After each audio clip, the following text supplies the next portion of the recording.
Pastor, o que é o decreto dominical? Ok, bom, o decreto é uma lei e esse conceito já vem de muito tempo entre não só os adventistas, mas os cristãos. Esta é uma previsão de um acontecimento, um momento de intolerância que deverá tomar lugar no clímax, né, dos acontecimentos proféticos. E essa lei, então, deverá começar pela nação mais forte, capaz de influenciar as demais nações, em função de uma observância do domingo como dia do Senhor, como dia de uma aliança, né, entre o povo de Deus na terra e o próprio Deus. Entre os adventistas, a compreensão do decreto dominical vem do meio do século XIX, né, quando os adventistas entenderam, através do Apocalipse, que há uma previsão de um momento de intolerância no final dos tempos, de acordo com o Apocalipse 13, a partir do verso 11. Então, a previsão é de que uma nação forte, um poder político global, em aliança com o cristianismo que se desviou um pouco da verdade, da palavra de Deus, né? Então, nessa aliança, eles vão promover uma guarda do domingo em nível mundial como um argumento para a preservação da família, da sociedade e da fidelidade diante de Deus. Mas é uma fidelidade que não tem o discernimento bíblico, porque a lei de Deus não demanda, né, essa observância do domingo, mas do sábado. Ok, pastor, de forma resumida seria isso, não é? Agora, assim, transformando isso tudo em fatos, será que o senhor poderia apresentar para nós aí uns 2 ou 3 fatos históricos que provem que essa profecia vai se cumprir? Ok, então quando nós falamos desse poder mais forte político no mundo, né, que será capaz de influenciar e até de impor um regime de intolerância a partir de um decreto dominical no mundo, nós estamos falando de poderes imperiais. Então visualizamos um último poder imperial no clímax da história, e ao longo da história nós tivemos vários desses poderes imperiais. E eles tiveram um papel que exemplifica isso que poderá acontecer no final. Por exemplo, se você fala da Pérsia, né?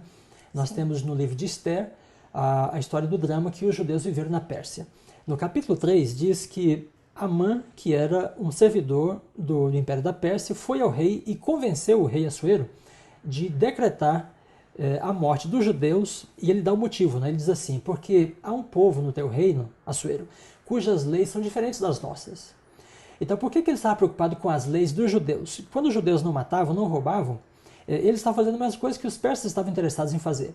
Então o que era diferente? Era a relação deles com Deus. E nessa relação estava a guarda do sábado, que era parte da lei dos judeus, da Torá, dos 10 mandamentos. Depois nós temos o Império Romano, que em 323 faz também um decreto em função de uma guarda do domingo, né, em desprestígio do sábado.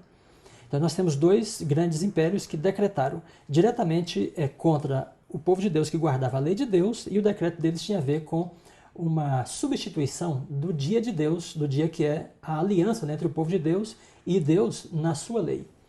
Então é por isso que nós pensamos no decreto dominical, e também porque o Apocalipse fala que nos últimos dias Deus terá na terra um povo que vai ser caracterizado pela guarda dos mandamentos dele, né, da sua lei. Apocalipse 12, 17. Então, no mesmo contexto em que esse povo é mencionado no Apocalipse, aí vem o capítulo 13 e fala desse período de intolerância no final dos tempos.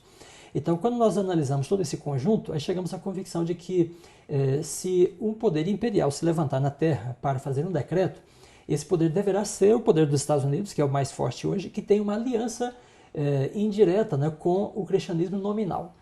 E em que ponto isso poderá ocorrer? Exatamente naquilo que é a mostra, né, o selo da aliança de Deus com seu povo, que é a guarda da lei, especificamente o mandamento do sábado, o 4º mandamento. Agora, pastor, uma questão. Os Estados Unidos são uma nação mundialmente conhecida justamente por trabalhar muito essa questão da liberdade religiosa. Não parece incoerente que justamente de lá venha uma lei como essa? Sim, certamente. E essa é a dúvida que muitas pessoas têm. Como isso poderá acontecer por parte da nação da liberdade? Exato. Mas quando estudamos a história americana, podemos perceber que isso não é uma coisa impossível. Na verdade, quando houve a Revolução Americana, então houve um início de um processo de rompimento com leis dominicais, porque as colônias americanas, fundadas pelos os evangélicos puritanos ou protestantes puritanos, né, de origem britânica, tinham leis dominicais. Eles guardavam o domingo como dia do Senhor e acreditavam, né, piamente que eles eram o povo escolhido de Deus, e o selo dessa aliança deles com Deus era a guarda do dia do Senhor. que não seria mais o sábado, porque o sábado para eles era o dia dos judeus, mas Sim. o domingo por causa da ressurreição.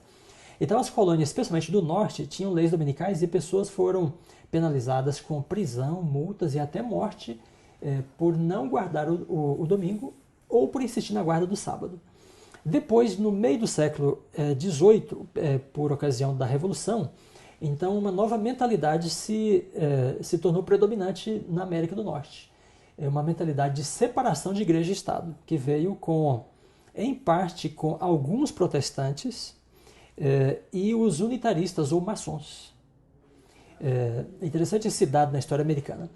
Agora, é claro que os protestantes que insistiam numa lei dominical, eles feriam um princípio protestante, que era o princípio da liberdade de consciência. Exato. Então, Thomas Jefferson e outras pessoas, né, entre os pais fundadores da República, que formalizaram os documentos, né, que deram a fundamentação da nação, organizada naquele período, entenderam que uma separação definitiva de igreja e Estado era uma condição para preservar a liberdade de consciência, a liberdade religiosa, etc. Mas os religiosos que desejavam leis dominicais ou tinham, né, nas suas colônias, eles não desistiram disso. E em alguns estados essas leis permaneceram até o início do século XX. Mas depois elas caíram em desuso e não estão mais vigentes. Mas hoje há interesse por parte de muitos americanos evangélicos, conservadores, ortodoxos, né, e também de católicos na Europa por uma reforma, né, um revivamento na observância do Dia do Senhor, que segundo eles entendem é o domingo. Certo, justamente sobre isso, pastor, a nossa última pergunta seria exatamente essa. Que fatos atuais aí mostram que um decreto dominical será possível, talvez até brevemente? Bem, os cristãos, de modo geral, valorizam a guarda do domingo como uma garantia, né, de que Deus continue abençoando a humanidade.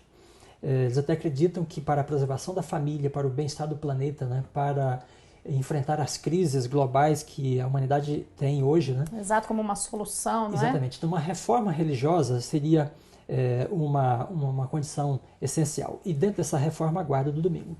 No final da década de 90, o Papa João Paulo II lançou uma encíclica sobre o Dia do Senhor. E nessa encíclica, a Igreja estava dizendo que a sociedade civil precisa garantir para o cidadão o direito, né, de estar com sua família e preservar sua religião, tendo liberdade para não trabalhar aos domingos. Então, não só a encíclica falava do valor do domingo para a religião cristã, como colocava diante do poder civil, né, a responsabilidade de garantir isso para as pessoas. Hoje existe na Europa a chamada Aliança pela Guarda do Domingo. Ela também tem seus reflexos... Tem sido bem noticiado, inclusive, né? Exatamente. Quem acompanha pela internet. Ela tem seus reflexos também nos Estados Unidos, por parte dos protestantes e evangélicos, de modo geral, que também tem interesse, né, por um dia especial em que o mercado feche, né, e todas as pessoas estejam à disposição para buscar a Deus, para conviver com a família, né, e buscar a preservação dos valores cristãos. No Brasil, nós temos visto também muitos desses movimentos, tanto por parte de sindicatos como na própria imprensa, né, falando dessa possibilidade de reservar, de estabelecer um dia, né, para a família, para os valores cristãos. Então, essas são evidências atuais que nos mostram que isso, de fato, será uma possibilidade, né, para um futuro próximo. Ok, pastor Vanderlei, muito obrigada pelas informações, importantes informações que você trouxe aqui para a gente. E, inclusive, para a gente encerrar essa entrevista, eu quero deixar para o internauta, o pessoal que está acompanhando aí com a gente, algumas dicas de leitura. Inclusive, uma dica é um livro de sua autoria, não é? Para a gente fechar, então, o nosso bate-papo aqui sobre esse assunto que você viu que é extremamente extenso, né? Nós poderíamos ficar horas aqui conversando a respeito desse assunto, mas o nosso tempo não permite. Eu quero deixar, então, para você 2 dicas de leitura. Vai aparecer agora na tela para você. Uma é o livro O Último Império, de autoria do Dr.